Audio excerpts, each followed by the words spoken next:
आज हम भारतीय एक तरह से संस्कृति का एक जश्न मना रहे हैं जब हम संगम कर रहे हैं, और उसमें इस नाम से शुरुआत वेदा विद से, इसीलिए मैंने इस पर बात की।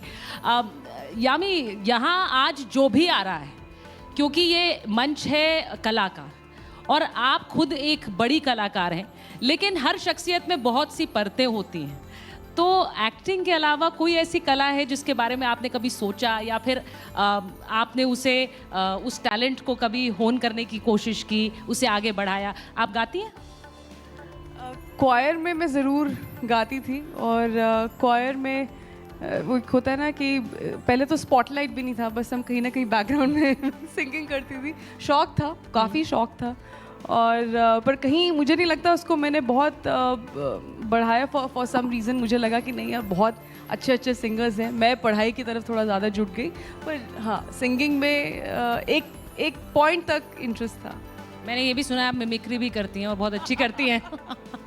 आई थिंक मिमिक्री से ज़्यादा मुझे सिर्फ एक्टर्स की नहीं, अगर मैं किसी के साथ कुछ थोड़ा टाइम स्पेंड करूं, या हम लोग स्पेशली खासकर ट्रैवल बहुत करते हैं ऑफ कोर्स, और जो लोग कम बातें करते हैं, मैं बहुत ज़्यादा बातें नहीं करती हूँ। जो ऑफ कोर्स जो मुझे बहुत करीबी से जानते हैं उनके साथ ऑफ कोर्स दैट्स डिफरेंट।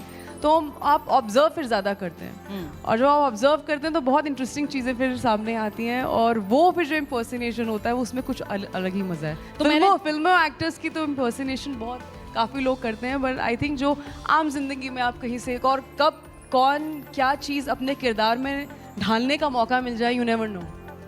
तो मैंने इसीलिए कहा क्योंकि ये कला का मंच है। आपसे पहले मैं सिर्फ आपको एक सिनॉप्सिस दे दूं, आपसे पहले जो मंच पर आ रहे थे कलाकार, कोई गा रहा था, कोई कथा वाचन कर रहा था, कोई कविता पाठ कर रहा था। तो मैं आपसे कहूंगी, आपने अपने टैलेंट्स के बारे में बताया, इनमें से कौन सा डिस्प्ले करेंगी आज हमारे ऑडियंसेस की? मुझे लग रहा है दोबारा मैं स्कूल पहुंच गई हूँ, आज तो पोयम गा के सुना। नहीं, आप लोग चाहते हैं कि यामी अपना कोई टैलेंट, क्योंकि एक्ट्रेस तो वो उसमें महारत हासिल कर चुकी हैं, लेकिन एक ऐसा टैलेंट जो हमने नहीं देखा है यामी का, वो आज संगम पे दिखे। बताइए, देखना चाहते हैं? Yeah, singing talent. Is there any Bengali here? Is there anyone who's Bengali? I know there's a reason I asked. She's saying that's the reason she asked. No, there's a reason, because there's a song. It's a very sweet song and a very popular Bengali song. जो मैंने 2 लाइनें Vicky Donno में गुनगुनाई थी, और शायद हो सकता है, प्लीज़ आप मुझे फिर माफ़ी चाहूँगी, एक कुछ लिरिक की भूल चूक ना हो जाए। नहीं, तो अगर कोई साथ दे देता या कोई करेक्ट कर देता तो शायद मैं ज़रूर गाती। कोई बात नहीं, आप जब गाएंगी तो सब आपका साथ देंगे। सब देंगे? सब देंगे। वो तो नहीं होगा कि चलो शुरू करो 3, 2, 1 और खाली मैं। You want me to give you a count? Okay, I'll try and remember. আমি চিনি গো চিনি তোমারে, ও গো বিদেশনি, তুমি থাকো সিন্ধু পারে, ও গো বিদেশনি, আমি চিনি গো চিনি। ब्यूटिफुल। एंड जिस आपने एंथुजियाज्म के साथ ये गाना गाया है, मैं बस ये कहूँगी, क्योंकि बहुत से लोग शायद अवॉइड करते कि गाना नहीं गाते, लेकिन आपने you were such a spot. मैं आपसे ये पूछूंगी, दैट मीन्स बहुत खराब गाया है। वो यूजुअली तभी बोलते हैं आपने स्पिरिट के फुल मार्क्स, बाकी इस पे मिल जाएंगे। मैंने आपको 11 आउट ऑफ 10 दिए हैं, because you were such a spot. और मुझे ये बताइए, आप क्योंकि आप यहाँ आई हैं, संगम के लिए आई हैं, बहुत से लोग आपके बारे में आपको फिल्मों के ज़रिए जानते हैं, एंड ख़ासकर आर्टिकल 370 जो आपकी फिल्म आई, उसको लेकर देश में भी एक बहुत चर्चा थी। और चर्चा इसलिए भी थी क्योंकि उसको लेकर एक डिस्कोर्स, एक डिबेट बहुत से लोग जारी भी रखना चाहते हैं। बतौर एक एक्ट्रेस, आप उसमें एक्टिंग कर रही थी, या फिर वो जो सब्जेक्ट है आर्टिकल 370 का, उसे लेकर आपकी एक सोच भी है? पहली बार जब भी कोई स्क्रिप्ट आती है बतौर एक्टर, मेरा काम है उसे बिल्कुल निष्पक्ष होकर, विदाउट एनी बायस, चाहे मेरी थिंकिंग लेफ्ट हो राइट हो जो भी हो, उसे परे हटकर बतौर एक स्क्रिप्ट देखना, एक फिल्म देखना कि क्या ये वर्क करती है एज अ फिल्म, क्या ये मुझे एंगेज करती है as an audience, and as an actor क्या मेरे लिए कुछ अलग है, कुछ चैलेंजिंग है।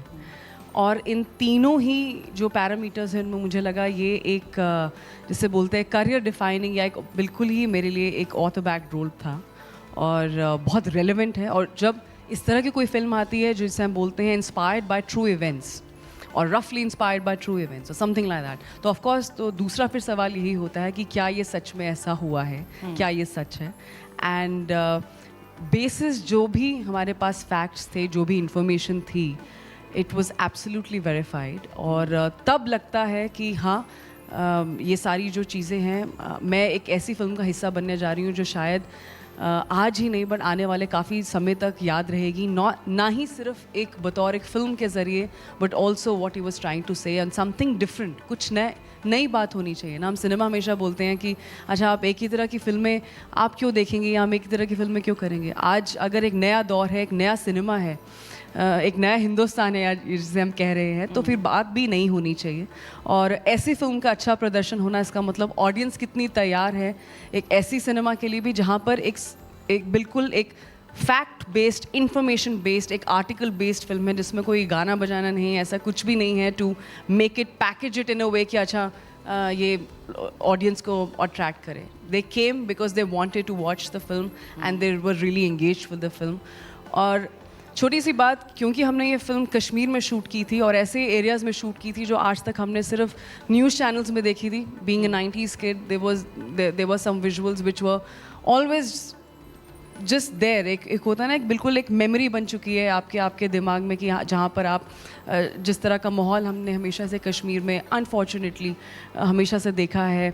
और पर वहाँ पे जाकर शूट करना उन एरियाज़ में, पूरा दिन स्पेंड करना, that is not possible without progress, that is not possible without. नहीं, ये बहुत से लोग कहते हैं कि पोस्ट 370 पुलिस जी जो कैसे जो एक बदलाव है वो बहुत से लोगों ने एक्सपीरियंस किया है. फिल्म्स भी उनमें से एक माध्यम है, क्योंकि जिन लोगों ने वहाँ जाकर शूट करना स्टार्ट किया, फिल्में बनाना, आपने कहा पूरी फिल्म आपने कश्मीर में शूट करी ऑलमोस्ट, लगभग ऑलमोस्ट, तो वो जो एक चेंज था वो एविडेंट था, वो दिख रहा था. बिल्कुल.